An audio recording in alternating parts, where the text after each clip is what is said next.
हिंदी में यूपीएससी की तैयारी से संबंधित प्रोग्राम्स को देखने के लिए सब्सक्राइब करें स्टडी IQIAS हिंदी।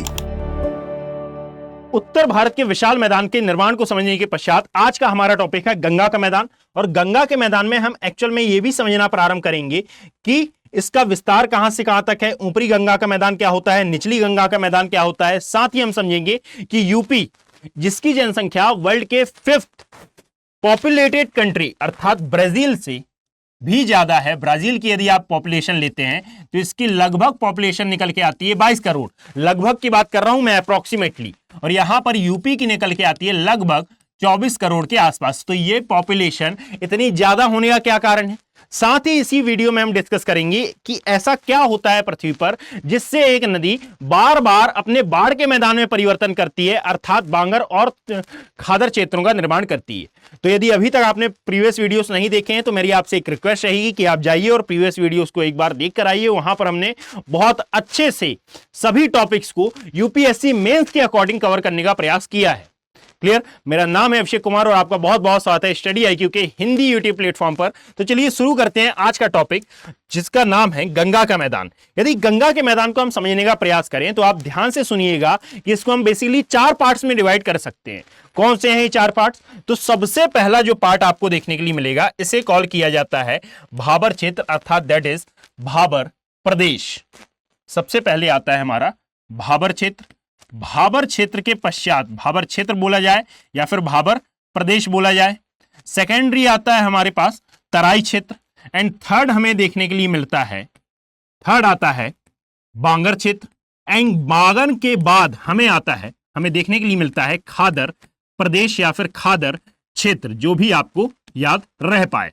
अब जरा आप मेरी बात ध्यान से सुनिएगा कि ये 4 क्षेत्रों की अलग अलग विशेषताएं हैं और ये 4 क्षेत्रों की अलग अलग विशेषताएं क्या क्या हैं, तो विथ डायग्राम हम इनको समझने का प्रयास करते हैं। देखिएगा, सबसे पहले यदि मैं भाबर क्षेत्र की बात करूं तो एक्चुअल में ये कौन सा क्षेत्र है। सबसे पहले यदि हम भाबर और तराई क्षेत्र को उठाते हैं तो यहां पर याद रखें कि एक मैप के थ्रू मैं इसको समझाने का प्रयास करता हूं। देखिएगा, कोई भी यदि रिवर है XYZ, किसी भी रिवर को आप यदि शामिल करते हैं तो इस रिवर का अंतिम उद्देश्य क्या होता है? सागर सतह पर जाकर मिलना।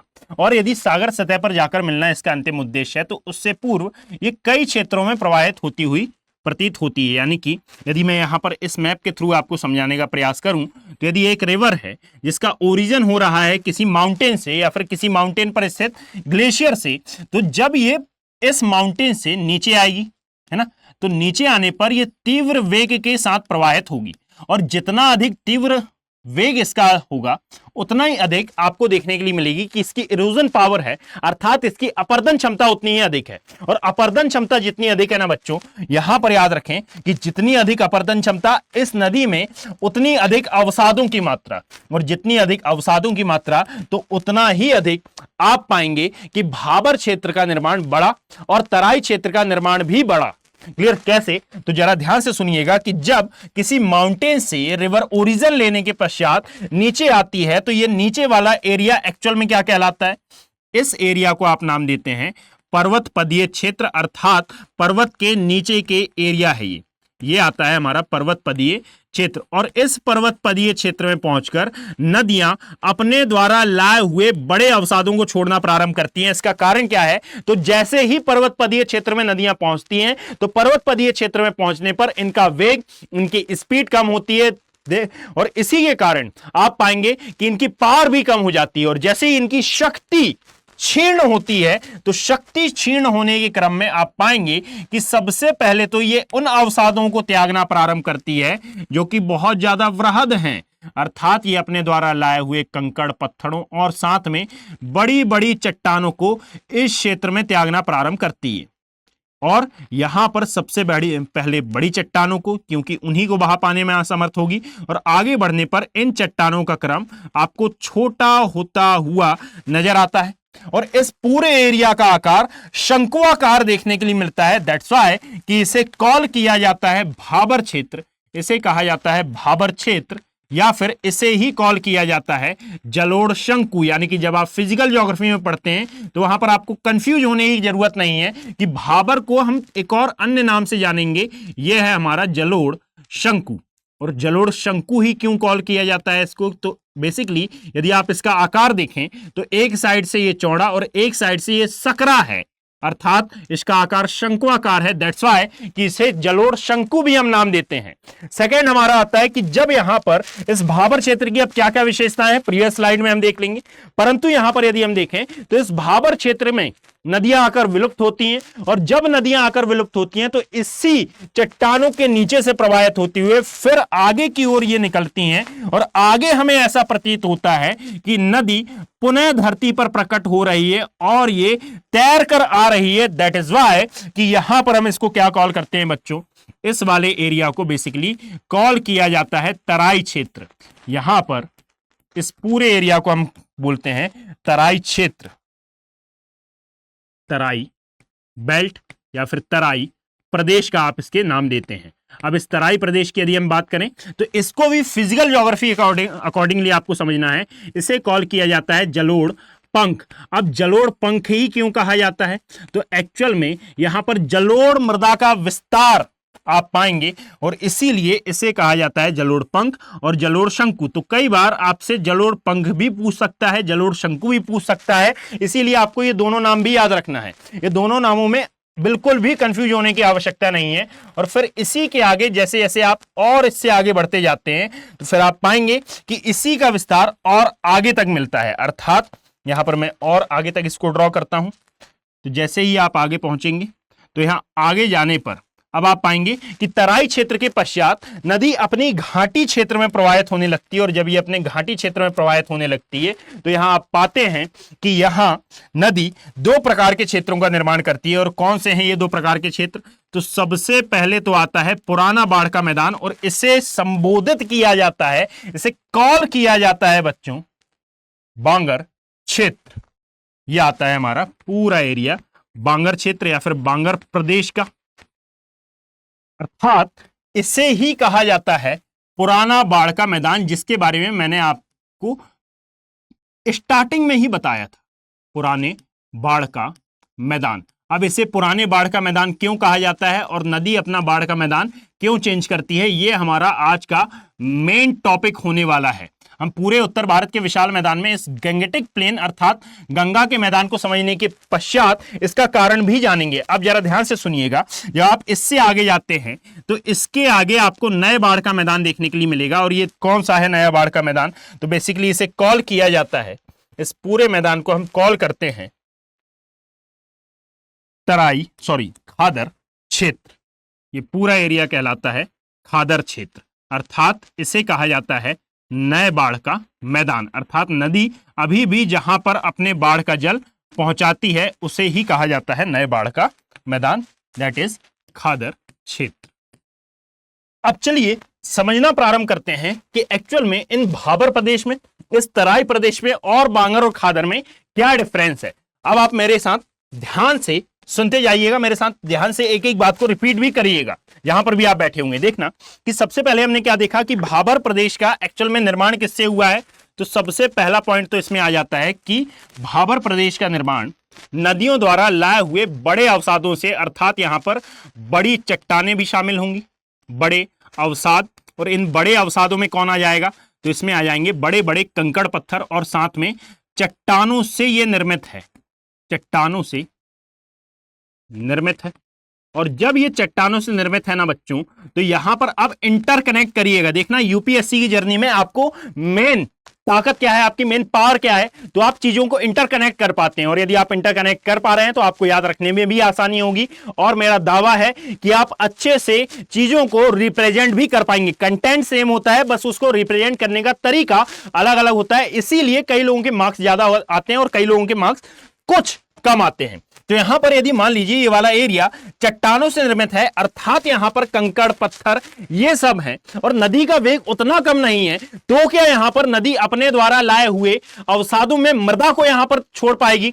Answer is no. यहां पर अवसाद के तौर पर मृदा नहीं होगी, अर्थात जब यहां पर चट्टानें होंगी तो यहां पर याद रखें कि यहां मृदा अनुपस्थित होगी। और जब यहां मृदा अनुपस्थित होगी तो मैंने आपको एक बात बताई थी प्रीवियस वीडियोस में कि यहां यदि मृदा अनुपस्थित है तो क्या इस एरिया में वनोपज आपको देखने के लिए मिल सकती है। या तो मैं वनोपज बोल लूं या फिर मैं बोल दूं यहां पर कृषि क्या हो सकती है? Answer is no. आपके मन में भी आ रहा होगा कि नहीं, यदि मृदा नहीं है तो वनोपज नहीं होगी, क्योंकि इसके लिए एसेंशियल रिक्वायरमेंट तो मृदा ही है। मृदा नहीं है तो वन नहीं है, वन नहीं है तो कृषि नहीं है, कृषि नहीं है तो क्या आप मुझे बताइए कि यहां किसी भी प्रकार की बायोडायवर्सिटी अर्थात जैव विविधता, बायोडायवर्सिटी अर्थात जैव विविधता मौजूद देखने के लिए मिल सकती है क्या? और जब ये कुछ नहीं है तो मानव की एसेंशियल रिक्वायरमेंट है फूड, और फूड के लिए सबसे ज्यादा जरूरी है कृषि, और जब कृषि ही नहीं हो रही है तो यहां पर मानव रहकर क्या करेगा? दैट इज यहां पर मानव अधिवास भी नहीं होगा, मानव अधिवास भी नहीं होगा। क्लियर है? तो इस एरिया में कुछ भी देखने के लिए नहीं मिलेगी। और साथ में ऐसा तो है नहीं कि भाबर क्षेत्र का निर्माण आज ही हुआ है या फिर भाबर क्षेत्र का निर्माण बीते हुए 1-2 वर्षों में हुआ है। लगभग जब से हिमालय बना अर्थात ओलिगोसीन काल से लेकर अभी तक हिमालय का निर्माण जारी है, अर्थात उस समय से ये नदियां प्रवाहित तो हो रही हैं। और जैसा मैंने पहले बताया था कि इस हिमालय निर्माण से पूर्व इस क्षेत्र में इंडो शिवालिक नदी प्रवाहित होती रही होगी। अब यदि इस बात को आप शामिल करें, मतलब कि इस एरिया में आप पाएंगे कि बहुत लंबे समय अंतराल से चट्टानों का जमाव हो रहा है, और जब इतने लंबे समय अंतराल से यहां पर चट्टानों का जमाव हो रहा है, इसका अर्थ यह है कि इस क्षेत्र में नदियां आकर विलुप्ति की कगार पर आ जाएंगी। अर्थात इस यहां पर आपको एक बेसिकली एक नदी अपवाह तंत्र या फिर प्रवाह क्षेत्र देखने के लिए मिलेगा। इसे क्या कहा जाता है बच्चों? इसे कॉल किया जाता है भूमिगत या शुष्क, या तो भूमिगत लिख लें या फिर शुष्क प्रवाह क्षेत्र। क्या होता है? तो यहां पर नदियां जमीन पर दिखाई नहीं देती या फिर भूमि पर, भूमि के ऊपर बहुत कम मात्रा जल की दिखाई देती है, परंतु ये अंदर अंदर प्रवाहित होती रहती हैं। Is that clear? और फिर इतनी विशेषताओं को जानने के पश्चात, यानी कि ये हमारे लिए उतना महत्वपूर्ण नहीं है, परंतु उत्तर भारत के विशाल मैदान में इसका निर्माण होता है, और ये पहली स्टेज है गंगा के मैदान के गंगा के मैदान में, है ना, अर्थात उत्तर भारत के विशाल मैदान का भू आकृतिक विभाजन में पहली स्टेज है, इसीलिए ये हमारे लिए इंपॉर्टेंट है। और ये इंपॉर्टेंट और भी कई संदर्भ में है। जैसे यदि हम बात करते हैं तो तराई क्षेत्र की यदि हम बात करें तो सबसे पहले तो याद रखो कि यहां पर जो भूमिगत शुष्क प्रवाह क्षेत्र, इंटरकनेक्शन याद रखिए, है ना, भूमिगत शुष्क प्रवाह क्षेत्र जो हमें देखने के लिए मिल रहा है, अर्थात नदी अब चट्टानों के नीचे से प्रवाहित होते हुए आगे प्रकट हो रही है, और जब आगे प्रकट होगी तो चट्टानों के नीचे से धीमे धीमे जब ये प्रवाहित हो रही है तो इस एरिया में बेसिकली आपको एक प्रवाह क्षेत्र बेसिकली यहां पर आपको जल प्लस मृदा की मौजूदगी के कारण एक दलदलीय क्षेत्र का निर्माण देखने के लिए मिलेगा। अर्थात यहां पर जल है और जल में घुलनशील मृदा है, तो इन दोनों के कारण यहां पर एक दलदलीय क्षेत्र का निर्माण होता है, दलदलीय क्षेत्र बनता है, और इसी दलदलीय क्षेत्र को बेसिकली आप क्या कॉल कर देते हैं बच्चों? तराई क्षेत्र। क्लियर? अब यहां पर क्या क्या हो रहा है देखना कि अब इस एरिया में नदी का वेग और कम होगा, और जब नदी का वेग और कम होगा, इस डायग्राम को याद रखना, है ना, यानी कि यहां से आई थी तो यहां पर थोड़ा सा ढलाव था, थोड़ा स्लोप था, तो इसने सबसे पहले अपने द्वारा लाए हुए बड़ी चट्टानों को छोड़ा, फिर इसके पश्चात यहां पर स्लोप और कम हुआ, अर्थात यहां पर स्पीड और कम हुई, इसीलिए यहां पर नदी ने फिर अपने द्वारा लाए हुए छोटे छोटे कंकड़ पत्थर और साथ में मृदा को भी छोड़ना प्रारंभ किया, और फिर जब यहां पर अपने द्वारा लाए हुए छोटे पत्थर, यानी कि इसका निर्माण यदि देखें तो इसका निर्माण होता है छोटे पत्थर व मृदासी, तो इसीलिए ये क्षेत्र बन जाता है दलदलीय क्षेत्र। और जब यहां पर छोटे पत्थर हैं तो यहां पर एक वर्ड पकड़े हैं आप कि यहां मृदा तो मौजूद है ना बच्चों, तो मृदा यदि यहां पर मौजूद है तो याद रखें कि यहां पर कुछ मात्रा में, भले ही कुछ मात्रा में हो यानी कि कम हो, परंतु यहां पर आपको वन वगैरह देखने के लिए मिल सकते हैं, और कुछ मात्रा में ऐसे फूड की हम कृषि कर सकते हैं, ऐसे खाद्यान्नों की हम यहां पर कृषि कर सकते हैं जो कि बेसिकली ज्यादा पानी में आवश्यक होते हैं, या फिर जिनको ज्यादा पानी की आवश्यकता होती है, लाइक धान का उत्पादन, और यहां पर धान के साथ साथ और भी कई चीजों का आप यहां पर उत्पादन कर पाएंगे। और यदि यहां पर कृषि हो रही है तो बताइए बच्चों, क्या यहां मानव अधिवास हो सकता है?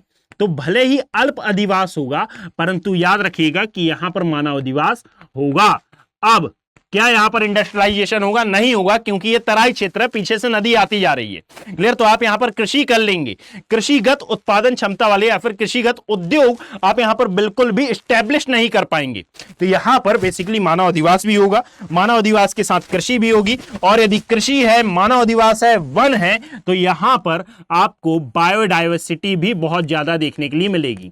क्लियर? और इसीलिए यदि आप उत्तर भारत की बेल्ट को देखते हैं और उसमें यदि आप यूपी और बिहार वाले एरिया को देखें, अर्थात यहां पर हमने गंगा के मैदान को 3 पार्ट्स में यदि हम डिवाइड करते हैं कि यहां पर एक आता है ऊपरी गंगा का मैदान, एक आता है निचली गंगा का मैदान, और साथ में एक आता है मध्य गंगा का मैदान। अर्थात मैं आपको बताना ये चाह रहा हूं, एक सेकंड बच्चों, मैं आपको बताना ये चाह रहा हूं कि यदि आप गंगा के मैदान को ध्यान से देखते हैं तो गंगा के मैदान में कुछ प्रमुख नदियां कुछ इस प्रकार से आती हैं, है ना। इसमें एक आती है गंगा नदी, एक आती है एक आती है गंगा नदी, एक आती है यमुना नदी। अब गंगा नदी का निर्माण भी 2 धाराओं से होता है, अर्थात धौली गंगा और विष्णु गंगा। में बहुत मोटे आधार पर ये मैप क्रिएट कर रहा हूं। क्लियर? धौली गंगा और विष्णु गंगा जो कि मिलकर बनाती है गंगा नदी, और गंगा नदी हरिद्वार के समीप से मैदानी भाग में प्रवेश करती है।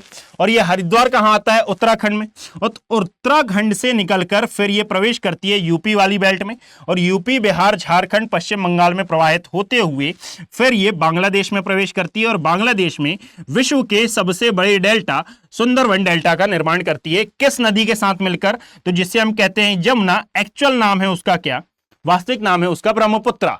तो यहां पर यदि आप देखोगे तो जब ये सुंदरवन डेल्टा का निर्माण कर रही है, वहां तक के एरिया को आप क्या नाम देते हैं? वहां तक के एरिया को गंगा नदी में हमने अलग अलग भागों में विभाजित कर रखा है। जैसे कि सबसे पहले तो जिस स्थान से ये निकली और जिस स्थान से निकलने के पश्चात, यानी कि गंगोत्री ग्लेशियर से निकलने के पश्चात, यह हरिद्वार के समीप से, यहां पर आता है हरिद्वार, हरिद्वार के समीप से जब तक ये मैदानी भाग में प्रवेश नहीं कर गई, हरिद्वार से निकलने के पश्चात या फिर हरिद्वार से मैदानी क्षेत्र में प्रवेश करने के पश्चात, यहां पर इस पूरे एरिया को कॉल किया जाता है ऊपरी गंगा मैदान। ये कहलाता है ऊपरी गंगा का मैदान। इसके पश्चात जो यूपी वाली बेल्ट है, यहां पर इसे कॉल किया जाता है मध्य गंगा का मैदान। ये आता है मध्य गंगा मैदान। और फिर इसके पश्चात अर्थात कलकत्ता के पश्चात वाला एरिया कहलाता है हमारा निचली गंगा का मैदान। इसमें पश्चिम बंगाल वाला एरिया भी शामिल है और साथ में इसमें बांग्लादेश वाला एरिया भी शामिल किया जाता है। और इसी के अंतर्गत आता है सुंदरवन डेल्टा, जो कि अपने रॉयल बंगाल टाइगर और साथ में मैंग्रोव वनों हेतु जाना जाता है। अब चूंकि हमारा ये टॉपिक नहीं है इसलिए मैं इस साइड जा नहीं रहा हूं, पर याद रखिएगा इन 3 पार्ट्स में हम पूरे गंगा के मैदान को डिफाइन करते हैं। ये 3 पार्ट्स आते हैं, है ना, अर्थात ऊपरी गंगा मैदान, निचला गंगा मैदान और मध्य में मध्य गंगा का मैदान। अब मेरा एक्चुअल में टॉपिक ये है कि जब आप इस वाले एरिया को पढ़ते हैं तो इस पूरे एरिया में आप पाएंगे कि यहां पर जो गंगा की सहायक नदियां आ रही हैं ऊपर से, रामगंगा, गोमती, घाघर, गंडक, कोसी, महानंदा, और नीचे से फिर आ रही हैं प्रायद्वीपीय भारत की नदियां। तो यहां पर बन रही है एक्चुअल में तराई बेल्ट।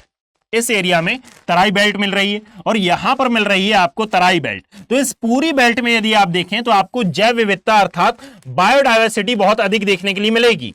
अब इसी बेल्ट में क्यों मिल रही है? क्योंकि एक्चुअल में ये पूरा का पूरा भाग तराई बेल्ट वाला एरिया है, अर्थात तराई क्षेत्र है ये।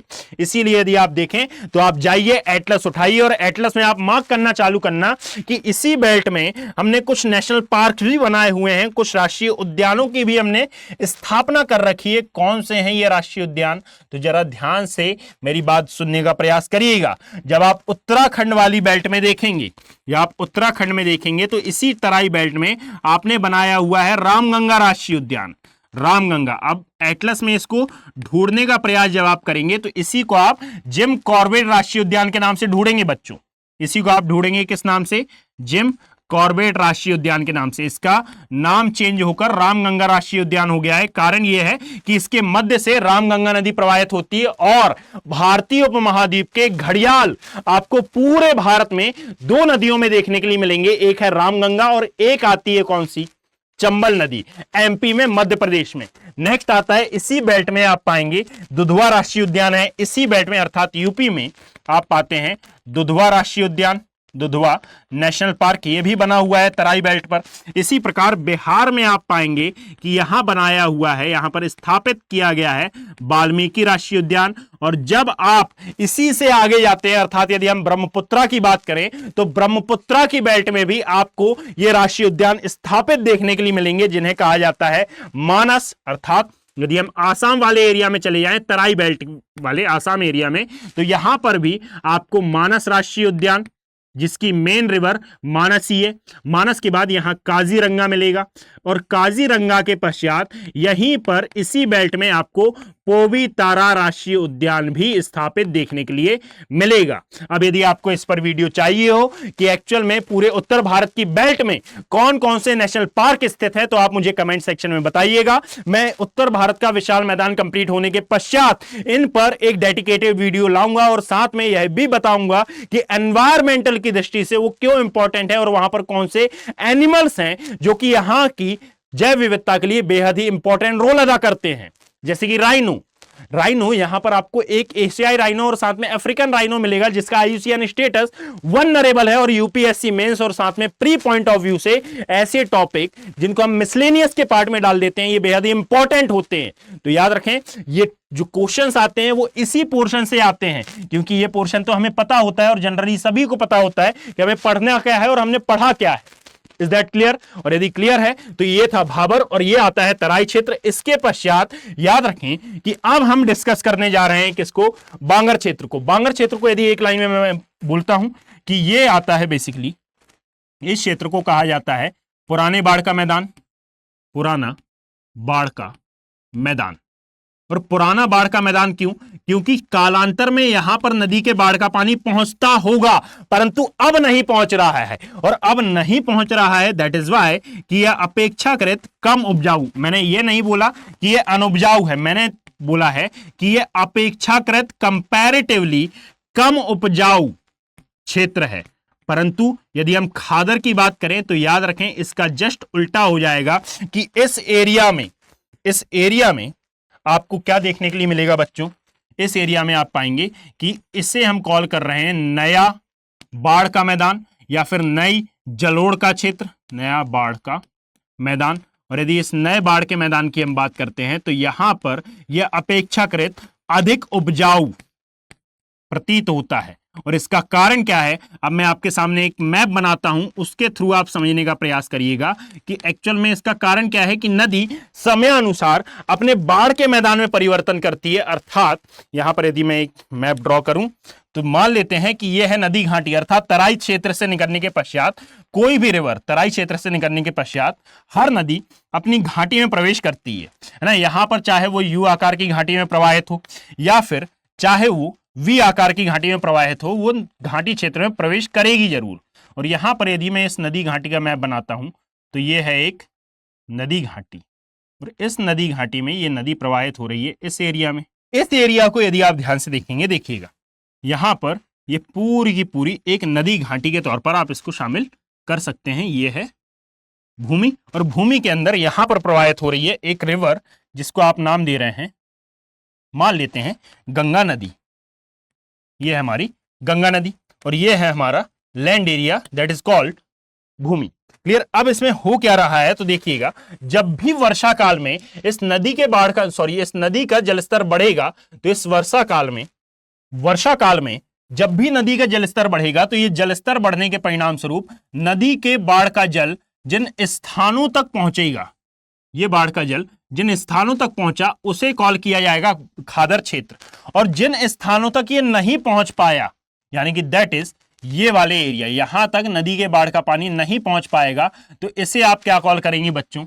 ये होगा हमारा बांगर क्षेत्र। अब मेरा उद्देश्य ये नहीं है, मेरा उद्देश्य आपको यह बताना है कि वास्तविकता में नदी के बाढ़ का पानी इन एरिया तक पहले तो पहुंचता होगा ना, जब ही तो आपने नाम दिया है इनको पुराने बाढ़ का मैदान या पुराने जलोढ़ का क्षेत्र। ऐसा क्या हुआ पृथ्वी पर घटित कि पहले बाढ़ का पानी यहां तक पहुंचता होगा और अब यह पहुंच रहा है यहां तक, यानी कि यदि हम बोलें तो नदी में जल की मात्रा समयानुसार कम हो रही है।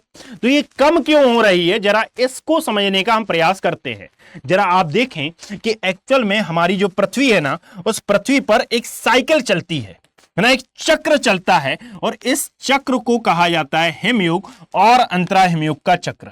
अर्थात हमारी पूरी पृथ्वी पर एक चक्र कार्य करता है और इस चक्र को बेसिकली कहा जाता है हिमयुग और अंतरा हिमयुग का चक्र, जो कि पृथ्वी पर समयानुसार हर युग के अंत में बेसिकली या फिर हर 4-5 युगों के अंत में चलेगा। जैसे कि यहां पर अभी तक पृथ्वी पर 4 हिमयुग आ चुके हैं, पृथ्वी पर 4 हिमयुग आ चुके हैं। अर्थात जैसी आज पृथ्वी हमको दिखाई दे रही है, ऐसे ही 4 पार मानव का पूर्णतः विनाश हुआ होगा, पूरी जैव विविधता खत्म हो गई होगी और जैव विविधता खत्म होने के क्रम में फिर से मानव ने पृथ्वी पर जन्म लिया होगा और सभी प्रकार की जैव विविधता, सभी प्रकार के जीव जंतु पुनः पृथ्वी पर आए होंगे। इसका अर्थ यह है कि इस चक्र को कहा जाता है हिमयुग और अंतरा हिमयुग, अर्थात आइस एज। इसे कॉल किया जाता है हिमयुग व अंतरा हिमयुग का चक्र। अब ये हिमयुग व अंतरा हिमयुग मतलब कि पूरी पृथ्वी एक प्रकार से बर्फ के गोले में परिवर्तित हो गई और साथ में हमारी पूरी की पूरी पृथ्वी, अंतरा हिमयुग, पूरी की पूरी पृथ्वी बर्फ के गोले में परिवर्तित हो गई और साथ में पुनः यहां पर जब ये पूरी पृथ्वी बर्फ के गोले से फिर धीरे धीरे ये बर्फ मेल्ट होना प्रारंभ हुई तो फिर से यहां पर जीवन की उत्पत्ति हुई।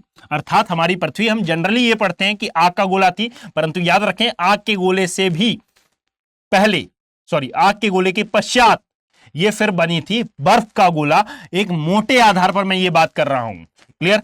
अब यदि हम यहां पर देखें तो एक्चुअल में ये होता क्यों है, तो याद रखें पृथ्वी पर समय समय पर होने वाली कुछ प्राकृतिक क्रियाएं, जिनमें से एक होती है ज्वालामुखी क्रिया या फिर और भी अन्य क्रियाएं हो सकती हैं। ज्वालामुखी उद्गार से निकला हुआ लावा या फिर निकली हुई गैसें और निकला हुआ पायरोक्लास्ट जब पूरी पृथ्वी पर फैल जाता है तो पूरी पृथ्वी पर फैलने के क्रम में आप पाएंगे कि यहां पर सूर्य का प्रकाश बाधित होगा और सूर्य का प्रकाश जब पृथ्वी पर नहीं आ पाएगा तो इसका परिणाम यह होगा कि हमारी पूरी की पूरी पृथ्वी पर, हमारी पूरी की पूरी पृथ्वी का टेम्परेचर धीरे धीरे डाउन होने लगेगा और जब ये धीरे धीरे डाउन होगा तो ये पृथ्वी बढ़ने लगेगी किस ओर, आइस एज की ओर।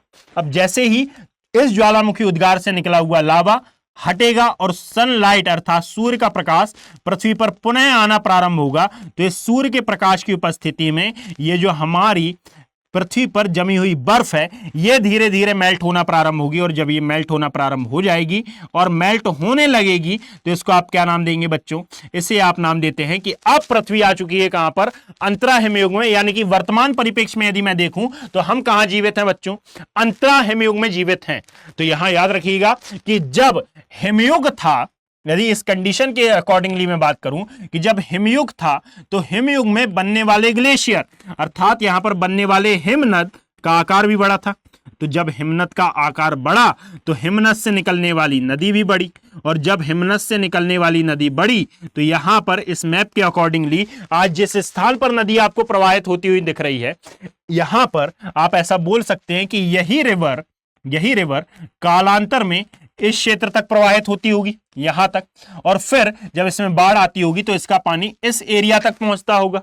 इज दैट क्लियर, है ना। यानी कि जब नदी की घाटी बढ़ी और नदी में जल की मात्रा बढ़ी, है ना, जब नदी में जल की मात्रा अधिक थी तो यहां पर नदी के बाढ़ का पानी भी ऊपर तक जाता था। दैट इज वाई कि आज जो हमको बांगर क्षेत्र देखने के लिए मिल रहा है, आज प्रेजेंट में जो हमको बांगर एरिया देखने के लिए मिल रहा है वो कालांतर में बिल्कुल हम कह सकते हैं कि रहा होगा क्या, नए बाढ़ का मैदान, परंतु आज है ये पुराने बाढ़ का मैदान हमारे लिए। और इसी प्रकार यहां जो आज हमको दिख रहा है खादर क्षेत्र, जिसको आज हम खादर क्षेत्र बोल रहे हैं, हो सकता है आने वाले भविष्य में ये परिवर्तित हो जाए किसमें बच्चों, ये परिवर्तित हो जाए पुराने बाढ़ के मैदान में। यानी कि जो आज नया है वो कल पुराना होगा। क्लियर है बात। तो यहां पर ये जो हिमयुग और अंतरा हिमयुग की साइकिल है, बेसिकली इसके कारण आप पाते हैं कि नदी का आकार बड़ा था तो वहां पर उसके द्वारा लाए हुए जल की मात्रा बड़ी थी और उसके द्वारा लाए हुए जल की मात्रा बड़ी थी तो दैट इज वाई कि वहां पर नदी के बाढ़ का मैदान भी बड़ा था। और आज नदी में जल की मात्रा घटी तो उसके बाढ़ का मैदान भी छोटा होता जा रहा है और इसी को तो कहा जाता है कि नदियां समयानुसार अपना आकार छोटा करती हैं। तो यहां पर याद रखें कि हमने स्टार्ट किया था गंगा का मैदान, और गंगा के मैदान को हमने 4 पार्ट्स में डिवाइड किया। और ये 4 पार्ट्स कौन से थे? तो सबसे पहले हमने इसमें जाना भाबर क्षेत्र, और भाबर के बाद हमने देखा तराई क्षेत्र, तराई के पश्चात हमने प्रारंभ किया, एक सेकंड, तराई के पश्चात हमने प्रारंभ किया बांगर, और बांगर के पश्चात हमने देखा खादर क्षेत्र, और इनकी क्या क्या विशेषताएं हैं इन पर हमने डिस्कशन किया। और इन पर डिस्कशन करने के बाद मैंने बताया कि इनमें सबसे ज्यादा बायोडायवर्सिटी वाला एरिया आपको नजर आता है कौन सा? तराई बेल्ट। अब यदि इस तराई बेल्ट पर आप वीडियो चाहते हैं तो आप मुझे कमेंट सेक्शन में बताएं। जैसे ही उत्तर भारत का विशाल मैदान खत्म होगा तो मैं एक वीडियो इस पर भी डेडिकेटेड लाऊंगा कि उत्तर भारत के विशाल मैदान की बेल्ट में कौन कौन से विशेष या फिर कौन कौन से प्रमुख नेशनल पार्क मौजूद हैं। यदि आपको यह वीडियो पसंद आया हो और यह वीडियो आपके लिए इंफॉर्मेटिव लगा हो तो आप प्लीज अपना लाइक, अपना कमेंट, अपना शेयर जरूर यहां पर देकर जाएं, अर्थात रिस्पॉन्स जरूर दें। इस वीडियो को ज्यादा से ज्यादा शेयर करें, और आपका लाइक, आपका शेयर, आपका कमेंट हमें मोटिवेट करता है ऐसे ही और कई वीडियोस को बनाने के लिए। Thank you. हिंदी में यूपीएससी की तैयारी से संबंधित प्रोग्राम्स को देखने के लिए सब्सक्राइब करें स्टडी IQ IAS हिंदी।